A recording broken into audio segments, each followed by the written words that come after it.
Student कैसे हैं आप सभी। उम्मीद है आप सभी बहुत अच्छे होंगे।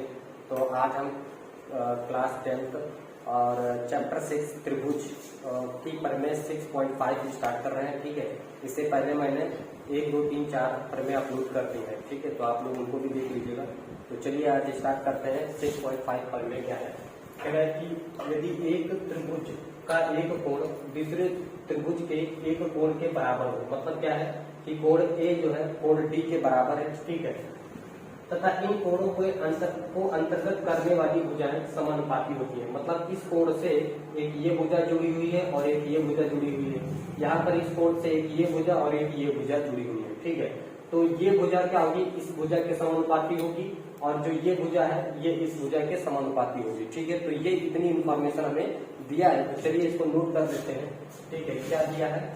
दे रखा है यहाँ पे, क्या दिया है कि कोण ए बराबर है कोण डी के।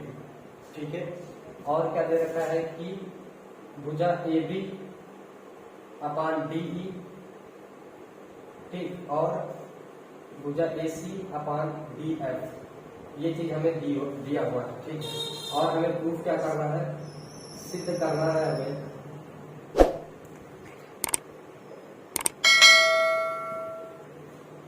सिद्ध क्या करना है? तो देखिए सिद्ध हमें करना है तो समानुपाती हो तो इन दोनों त्रिभुज समरूप होते हैं, यानी त्रिभुज ए बी सी। ठीक है, त्रिभुज ए बी सी समरूप है त्रिभुज डी ई एफ के।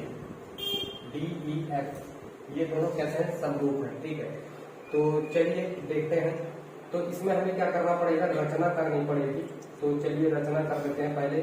तो हम यहाँ पर क्या करेंगे? एक रचना करेंगे कि इस भुजा के समांतर एक दूसरी भुजा P और Q जो है खींच देंगे। ठीक है, तो लिखेंगे यहाँ पर कि P तथा Q, P तथा Q भुजा DE तथा भुजा DF के समद्विभाजक है। समद्विभाजक, ठीक है, क्या है? समद्विभाजक है। तो हम कह सकते हैं, और ये हमने किस प्रकार खींची है कि ए बी बराबर है किसके? डी बी के, और जो ए सी भुजा है वो किसके? डी क्यू के बराबर है। ठीक है, ये चीज हमने खींची है। तो देखिए यहाँ से इसको समीकरण 1 कह देंगे। तो लिखेंगे समीकरण 1 से, समीकरण 1 से क्या है? A B upon D E equal to A C upon D F. ठीक है, तो देखिए यहाँ पर ए बी की जगह हम डी पी रख सकते हैं और ए सी की जगह डी क्यू रख सकते हैं। ठीक, तो यहाँ पर लिख लेंगे D P upon D E equal to A C की जगह D Q upon D F, ये रख देंगे। ठीक है, उसके बाद देखते हैं यहाँ पर कैसे रखा हमने। यहाँ पे तो देख लीजिए कि ए बी बराबर है किसके? डी पी के, और ए सी बराबर है डी क्यू के। ठीक, तो चलिए इधर देखते हैं। तो यहाँ से हमने ये क्या, और इसको अब उल्टा कर लेते हैं। ठीक है, ठीक, तो यहाँ से उल्टा कर लेते हैं। देखिए यहाँ से क्या करेंगे कि D E upon D P equal to D F upon D Q. ठीक है, आप इसमें दोनों पक्षों से एक घटा देंगे। दोनों पक्षों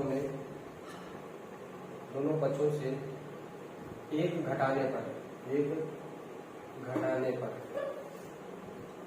ठीक है, तो क्या हो जाएगा? ये D E upon D P -1 equal to D F upon D Q -1। ठीक है, एलसीएम ले लेंगे तो क्या हो जाएगा? ये इधर कर देंगे। ठीक है, तो ये हो जाएगा D E minus D P upon D P equal to D F minus D Q upon D. ठीक है, ये हो जाएगा। तो देखिए यहाँ पे DE ये पूरा है, उसमें से DP माइनस हो जाएगा तो PE बचेगा। तो यहाँ लिखेंगे PE अपान DP, ठीक, इक्वल टू ये कितना है DF माइनस DQ, इतना माइनस हो जाएगा तो QF बचेगा। तो यहाँ लिखेंगे QF अपान DQ, ये DQ है, ठीक है। तो ये इतना बचेगा। तो यहाँ पर हम इसको इक्वेशन सेकंड बना लेते हैं, ठीक है। तो इसके बाद इसको हम इरेज करेंगे, आप लोग इसको नोट कर लीजिए। तो देखिए यहाँ से स्टार्ट करते हैं। तो देखिए इसको हम पलट ले रहे हैं, इसको क्या लिख देंगे DP अपान, इसको क्या लिख देंगे DP अपान DE, ठीक है, और DQ upon equal to DQ upon QF, ठीक है। ये हमने इसको लिख दिया। तो देखिए DP अपान PE DE, सॉरी, ठीक है, PE है, सॉरी, यहाँ पे क्या है PE। तो DP अपान PE और DQ अपान QF, ठीक है। तो ये क्या है, तो यहाँ से देखिए पर में 2 जो 6.2 जो हमने पढ़ी थी, लिख दीजिए पर में 6.2 क्या है 6.2 पर में कि जब किसी त्रिभुज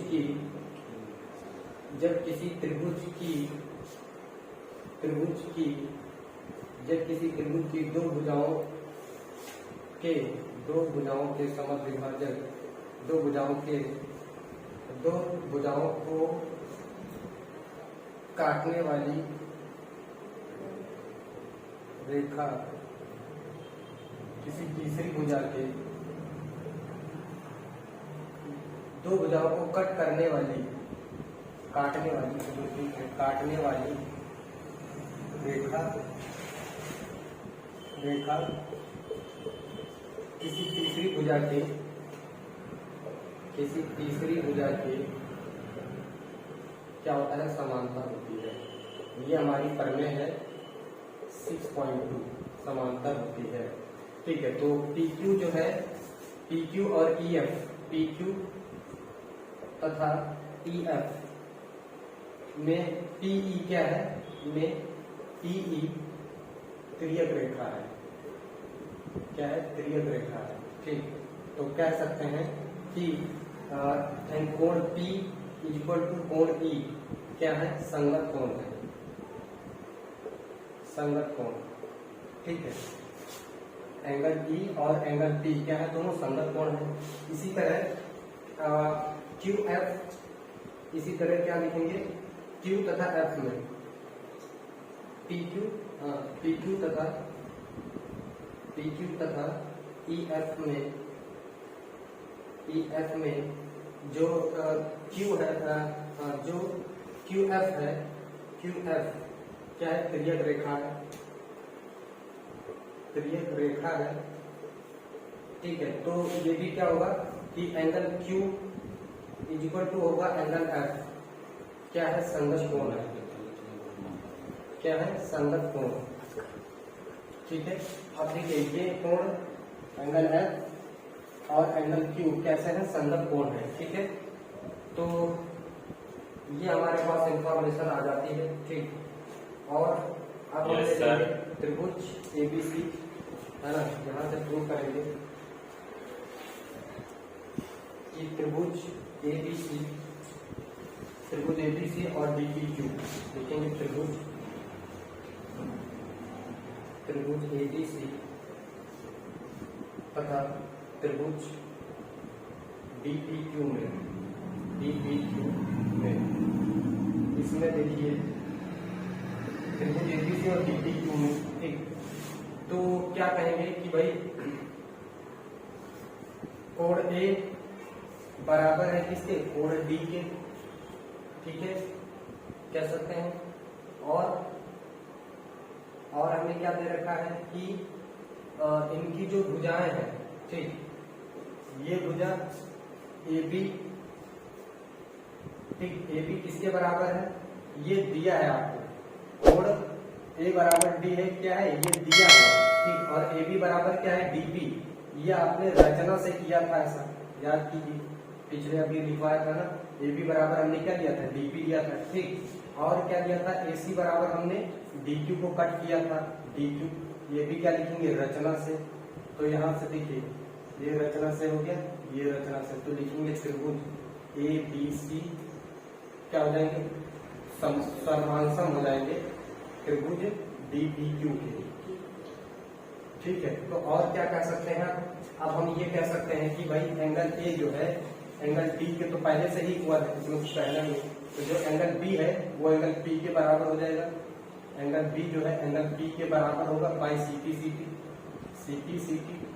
ठीक है, ये कह सकते हैं। और जो एंगल सी है वो एंगल क्यू के बराबर हो जाएगा। एंगल सी जो है एंगल क्यू के बराबर होगा, ये भी by C P C T. ठीक है, सी पी सी टी, तो सी पी सी टी ठीक है। और ठीक, तो देखिए यहाँ पे कि समीकरण इससे देख लो यहाँ से, ठीक, कि भाई एंगल जो P है वो किसके इक्वल है, एंगल E के, और किसके इक्वल है, B के। ठीक है, B के, तो कह सकते हैं कि एंगल B जो किसके इक्वल हो गया, एंगल B जो है एंगल E के इक्वल हो जाएगा। जब P E के इक्वल है और E B के इक्वल है तो कह सकते हैं B जो है E के इक्वल हो गया। ठीक, और क्या कह सकते हैं, और कह सकते हैं कि एंगल C किसके इक्वल है, एंगल Q के, और Q किसके इक्वल है, एंगल F के। ठीक है, तो यहां से हम ये भी कह सकते हैं कि भाई एंगल C जो है एंगल F के इक्वल है। ठीक है, अब देखिए यहीं से यहां पे लिख लीजिए, यहां पे, ठीक है, यहां से लिख लीजिएगा। तो यहां से क्या लिखेंगे, वहां से यहां लिख लीजिएगा। तो त्रिभुज, ठीक, त्रिभुज यहां से लिख लीजिएगा।